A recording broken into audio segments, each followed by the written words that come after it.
Item ಯಾವುದೇ ಇರಲಿ try ಮಾಡಿ ಆಚಿ ಚಿಕನ್ ಮಸಾಲಾ. ಆಚಿ ಚಿಕನ್ ಮಸಾಲಾ. HD ಕುಮಾರಸ್ವಾಮಿ ಅವರು ಒಂದಷ್ಟು ದಾಖಲೆಗಳ ಸಮೇತ ಈಗಾಗಲೇ ಹಾಜರಾಗಿದ್ದಾರೆ. ಬಟ್ ಇಲ್ಲಿ ಇದ್ದಿದ್ದು ಪರ ವಿರೋಧ ಚರ್ಚೆ. ರೈತರ ಸಮಸ್ಯೆಗಳೇನು, ಈ ಒಂದು ಬಿಡದಿ ಟೌನ್ಶಿಪ್ ಯೋಜನೆಯ ಸಾಧಕ ಬಾಧಕಗಳೇನು, ಅದ್ರ ಬಗ್ಗೆ ಚರ್ಚೆ ಮಾಡಬೇಕು ಅಂತ ರೈತರ ಪರವಾಗಿ HD ಕುಮಾರಸ್ವಾಮಿ ಅವರು ಬಂದಿದ್ದಾರೆ. ಬಟ್ ಬಿಡದಿ ಟೌನ್ಶಿಪ್ ಯೋಜನೆಯ ಪರವಾಗಿ DK ಶಿವಕುಮಾರ್ ಅಥವಾ ಅವರ ಪರವಾಗಿ ಅಧಿಕಾರಿಗಳು ಬರಬೇಕಿತ್ತು, ಬಂದಿಲ್ಲ ಇಲ್ಲಿ. ಹಾಗಾಗಿ ಒಂದು ರೀತಿ ಏಕಮುಖವಾಗಿ ಈಗ ಪ್ರತಿಭಟನೆ ಪ್ರೊಟೆಸ್ಟ್ ನಡೆಯುವಂತೆ ಪರಿಸ್ಥಿತಿ ಇದೆ.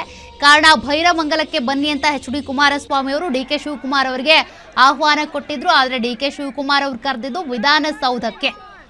HD ಕುಮಾರಸ್ವಾಮಿ ಅವರು ರೈತರ ಮಧ್ಯೆನೇ ಇದ್ರ ಬಗ್ಗೆ ಚರ್ಚೆ ಆಗಬೇಕು.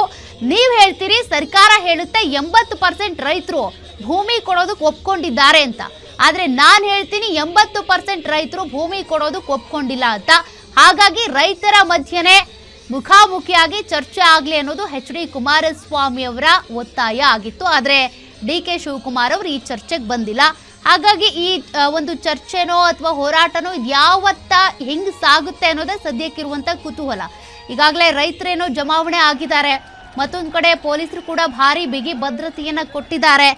ಸರ್ಕಾರದ ಪರವಾಗಿ ಇರುವಂಥ ಶಾಸಕರು ಅಥವಾ ಬಿಡದಿ ಟೌನ್ಶಿಪ್ ಪರವಾಗಿರುವಂಥ ಅವರು ಹೇಳೋದೇನಪ್ಪ ಅಂದರೆ, ಇಲ್ಲಿಗೆ ಬಂದರೆ ಗಲಾಟೆ ಆಗಿಬಿಡುತ್ತೆ, ಏನಾದರೂ ದೊಂಬಿ ಆಗಿಬಿಡುತ್ತೆ, ಅದಕ್ಕೋಸ್ಕರ ನೀವು ಕರಿತಾ ಇದ್ದೀರಿ, ಜಗಳ ಮಾಡೋಕೆ ಕರಿತಿದ್ದೀರಾ ಅಂತ ಅವ್ರು ಹೇಳ್ತಿದ್ದಾರೆ.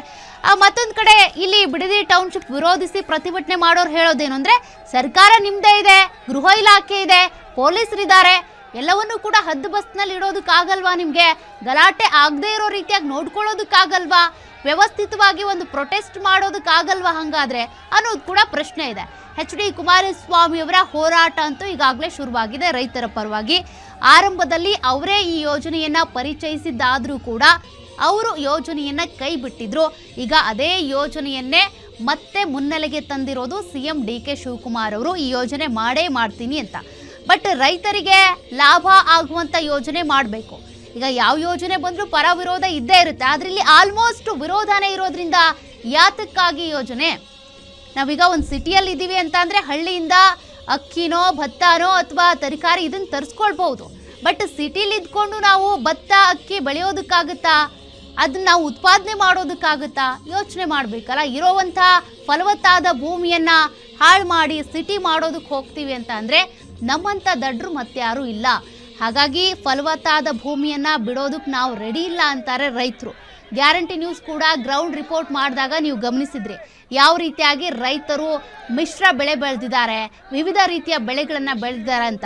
ಪಪ್ಪಾಯ ಇರ್ಬೋದು, ರೇಷ್ಮೆ ಉತ್ಪಾದನೆ ಇರ್ಬೋದು, ಅನೇಕರು ಶುಂಠಿ ಬೆಳೆದಿದ್ದಾರೆ, ಅಡಿಕೆ ಹಾಕ್ಕೊಂಡಿದ್ದಾರೆ, ಬಾಳೆ ಹಾಕ್ಕೊಂಡಿದ್ದಾರೆ. ಇಂಥದ್ದಿಲ್ಲ ಅನ್ನೋಂಗಿಲ್ಲ.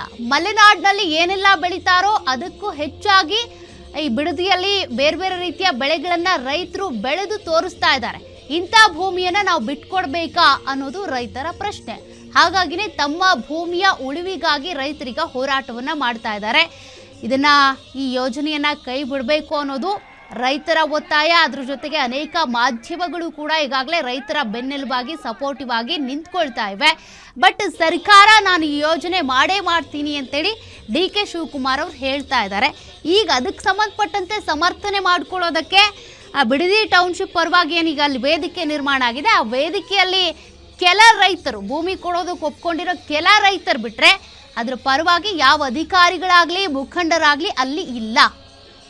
ಅದೇ ವೇದಿಕೆಗೆ ಈ ಟೌನ್ಶಿಪ್ ಯೋಜನೆ ವಿರೋಧಿಸಿ ಮಾತನಾಡ್ತಾ ಇರುವಂಥ ರೈತರು ಕೂಡ ಹೋಗಲ್ಲಿ ಗಲಾಟೆ ಮಾಡಿದ್ರು ನೀವು ಗಮನಿಸ್ತಾ ಇದ್ರಿ. ಯಾತಕ್ಕಾಗಿ ನೀವು ಒಪ್ಕೊಂಡಿದ್ದೀರಿ ಅಂತ ಅನೇಕರಿಗೆ ಗೊತ್ತಿಲ್ಲ. ಈ ದುಡ್ಡು ಇವತ್ತಲ್ಲ ನಾಳೆ ಖರ್ಚಾಗುತ್ತೆ, ಅದರಿಂದ ನಾವು ಮತ್ತೆ ಭೂಮಿಯನ್ನು ವಾಪಸ್ ಪಡ್ಕೊಳ್ಳೋದಕ್ಕಾಗಲ್ಲ. ನಮ್ಮ ಭೂಮಿ ನಮ್ಮ ಹತ್ರನ ಇದ್ದರೆ ನಾವು ಒಡೆಯರಾಗಿರ್ತೀವಿ, ಹೆಂಗೆ ಬೇಕಿದ್ರೂ ಡಿಮ್ಯಾಂಡ್ ಮಾಡ್ಬೋದು, ಹೆಂಗೆ ಬೇಕಿದ್ರೂ ಆ ಭೂಮಿಯಲ್ಲಿ ಏನು ಬೇಕಿದ್ರೂ ಬೆಳಿಬಹುದು. ಆದರೆ ಭೂಮಿಯನ್ನೇ ಕಳ್ಕೊಂಡ್ಮೇಲೆ ನಾವು ಇನ್ನೊಬ್ಬರ ಅಡಿಯಾಳಾಗಿರಬೇಕು ಅನ್ನೋದು ರೈತರಿಗೆ, ಕೆಲ ರೈತರಿಗೆ ಈಗ ಒಪ್ಕೊಂಡಿದ್ದೀವಿ ಅಂತಿದಾರಲ್ಲ, ಅವರಿಗಿನ್ನೂ ಮನವರಿಕೆ ಆದಂಗೆ ಕಾಣಿಸ್ತಿಲ್ಲ.